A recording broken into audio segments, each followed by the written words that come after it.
strange for a little piece of change. Hey. Do something strange for a little piece of change. Hey. Do something strange for a little piece. Truth Minister Paul Scott, Militant Mind Militia, here to address a ludicrous crisis that's plaguing hip-hop right now.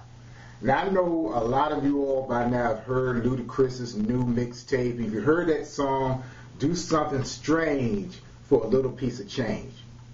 Now, years back, you would hear a song like that. You say, okay, it's just another stripper club anthem, no big deal.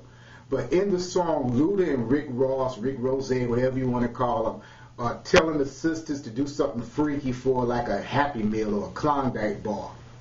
But what makes it real strange and what makes it real difficult for me to even listen to that in these day and times is that sisters across the country are really going through some hard economic times, trying to pay rent, trying to feed their children, trying to pay their car note. And we don't need millionaire rappers like Luda and Rick Ross to give them hoeing as an option. And this really brings up a bigger question that's plagued hip-hop for the last, 15, 20 years.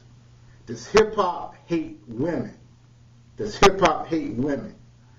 Now, and it's bigger than really hip-hop. You can go to the relationship between black men and black women and how that little beef started. I was reading a book by Dr. Chancellor Williams, The Destruction of Black Civilization, and he says that the conflict between black men and black women actually started back in Egypt when the invaders or the conquerors came into Egypt and they raped the black women in Egypt. And as a result, the offspring, the sons of these women, began to hate their mothers and identify with the oppressor.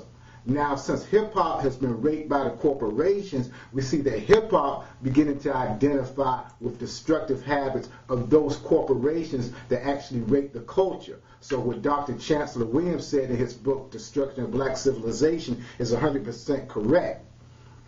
But I don't really want to blame hip-hop totally for the exploitation of women. You can go back to Mick Jagger and the Rolling Stones. They had a song called Brown Sugar, back in the early 70s, which was a decade before Slick Rick said treat him like a prostitute. They had a song called Black Sugar that really talked about glorifying the rape of a slave girl. So you really can't blame hip-hop totally for the exploitation of women, but you can't give hip-hop a pass either. Now, why do you have this beef in hip-hop between disrespecting women? Now, Dr. Frances Cress Welsing, in her book, The ISIS Papers, says it's because black males engage in this activity out of their imposed frustration and sense of political powerlessness and inadequacy. So that's why Dr. Frances Cress Welsing says that this beef takes place between black women and black men in hip-hop.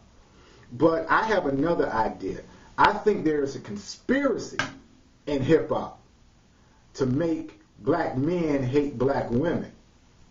I think there's some secret society, let's call it the He-Man Hip-Hop Woman Haters Club, that they're trying to get the young brothers initiated into that really hate women. Because Immortal Technique, if you listen to Immortal Technique song, Natural Beauty, he says that men who don't even like women control the business. I'm going to say that again. Men who don't even like women control the hip-hop business right now. So they get a kick out of seeing black men and black women fight each other. Now, I know some of you all are sitting by your computers right now, your iPhones or whatever, saying, well, some women really do act like that. Some women will give it up for some KFC or a hamburger. Some women really are trifling like that. Yeah, that's some women. But there are also women like Kathleen Cleaver. There are also women like Ida B. Wells. There are also women like Sada Shakur. Why don't we tell those stories? Why isn't anybody talking about those stories that people need to hear? There's also a lady that most people don't know about called Mary Turner. And Mary Turner was the original ride or die chick, because in 1918 her husband was killed by a mob, and she stood up against, she repped for her husband being killed by that mob, and they killed her. Not only did they kill her, they lynched her, and they killed her baby, her unborn baby.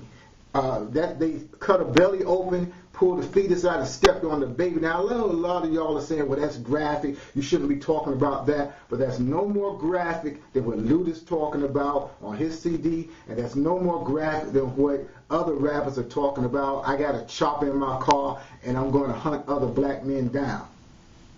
So my thing is, if more rappers knew about this history, they would have a greater respect for women, especially black women. And personally, I think a couple of brothers should find Luda and escort Mr. Bridges down there to that Folsom Bridge where they hung Mary Turner over 100 years ago, and let him stay there until he rethinks his position about disrespecting women. Truth, Minister Paul Scott, Militant Mind Militia. Peace. Strange for a little piece of